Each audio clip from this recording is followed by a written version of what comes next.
E aí, gente boa, graça e paz sobre a sua vida. Que alegria poder estar aqui de novo para falar um pouquinho sobre a palavra de Deus com você. Eu quero te falar de duas mulheres. Quero te falar sobre Evódia e Síntique.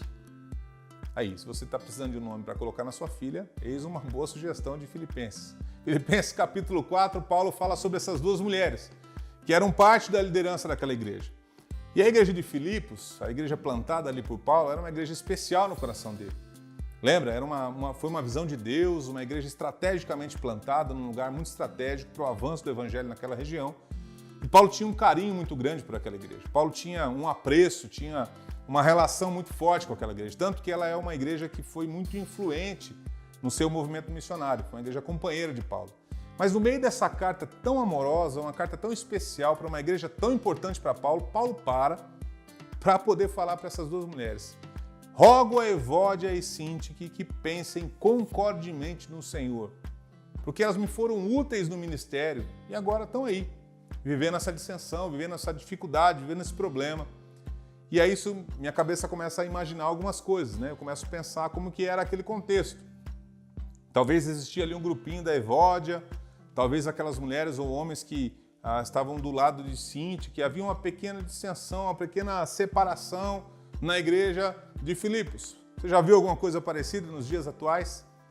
Muitas vezes acontece isso, irmão. Muitas vezes, por causa de pequenos detalhes na história, a gente acaba separando o corpo. A gente acaba criando algum tipo de dificuldade para andar em unidade, para pensar concordemente, para pensar a mesma coisa. Porque apesar das nossas diferenças, apesar de quem somos, apesar do pecado que estragou a história da humanidade, a cruz de Cristo é a única capaz para unificar o corpo, para fazer eu e você sermos um. Ei, você é meu irmão, nós somos um em Cristo. E apesar das nossas diferenças, Deus nos chama para pensarmos concordemente, para que o evangelho avance, para que a gente não perca tempo com as pequenas coisas, com as picuinhas, com as dissensões, com as coisas tolas. Irmãos, tem tanta discussão tola na igreja. Tem gente que discute por causa de decoração na igreja, por causa da forma disso ou daquilo, estilo de doutrina, estilo de liturgia. Irmãos, são mais de 16 mil etnias espalhadas pelo mundo. Dentro dessas 16 mil etnias existem 7 mil povos não alcançados.